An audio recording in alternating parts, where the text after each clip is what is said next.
심리안을 가르쳐줘야 된다고 했잖아요. 근데 부모가 그런 심리안을 키우려면 어떻게 해야 되는지. 그러니까 아까 지금 나오는 건가요? 인간의 이성이 발달을 할 때 자기의 그 본능적인 욕구하고 장애물이 있을 때 그 이성이 발달한다고 했잖아요. 근데 심리안이라는 것도 일종의 그런 건데 아이들이 그 동일한 시간에 많은 디테일을 체험하는 경험하고 디테일이 많은 거예요. 그 다음에 연결고리가 많은 걸 체험해야 되는데 그걸 언제 해야 되냐면 일단은 15세 전후가 10살부터 20살 이 10년 있잖아요. 이 10년이 제2의 기회거든요. 원래는 3살부터 10살 사이가 제1의 첫 번째 기회인데 그때 이제 넓고 다양한 환경에서 중요한 것은 자기주도적으로 자기결정적으로 뭔가를 체험해야 된다는 것이죠.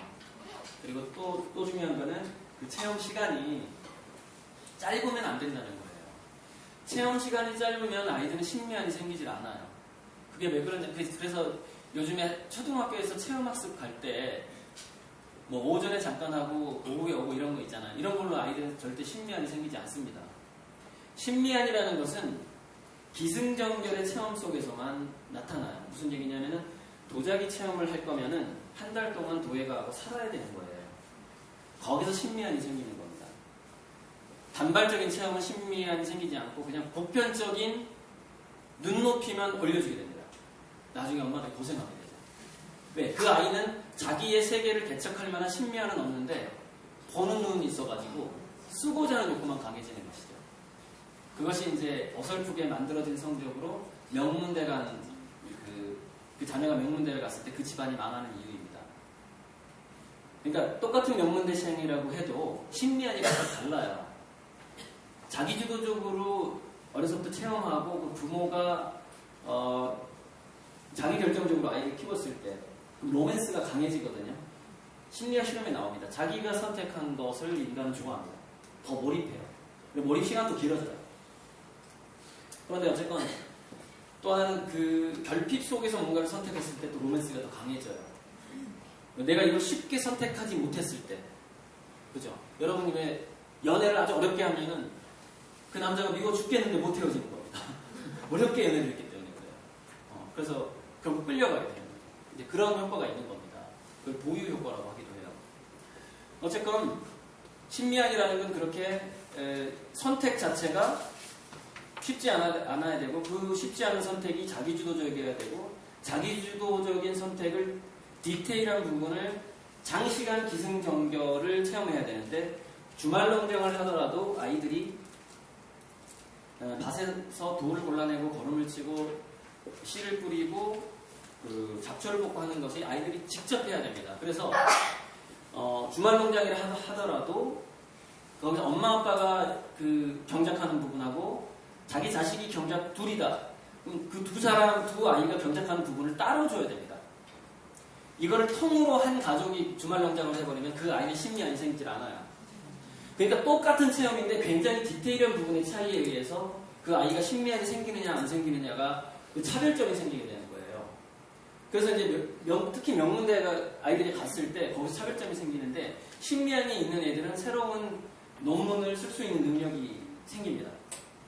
조합 능력이 생기죠. 그 연결고리를 찾는 능력이에요. 무슨 얘기냐면 도자기 체험에서 단발적인 체험은 그 흙이 어디서 왔는지를 체험하지 못해요.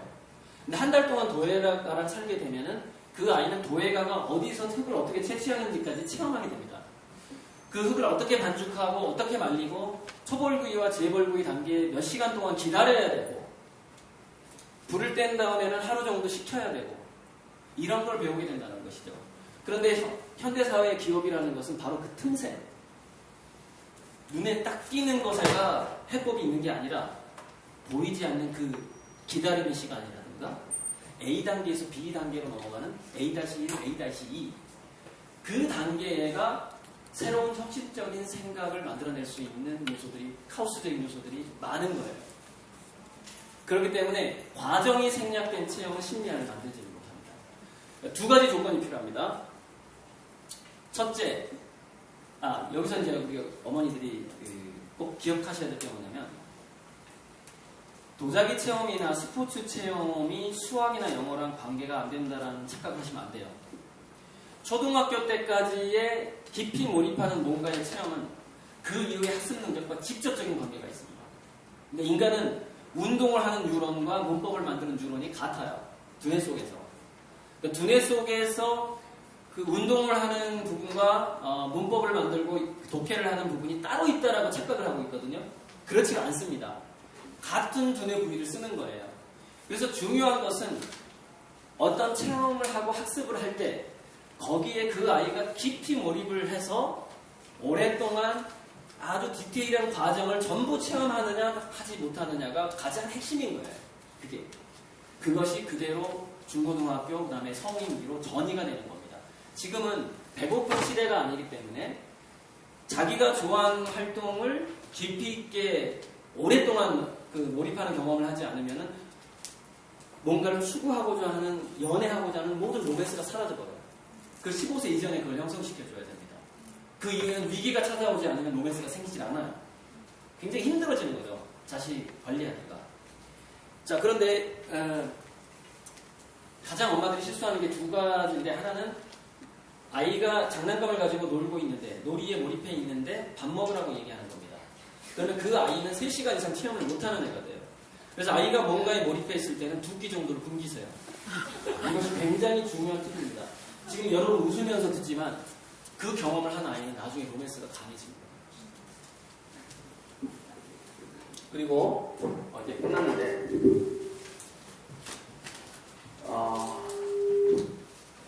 놀 때 아무튼 놀이에 빠졌을 때 방해하지 말아라.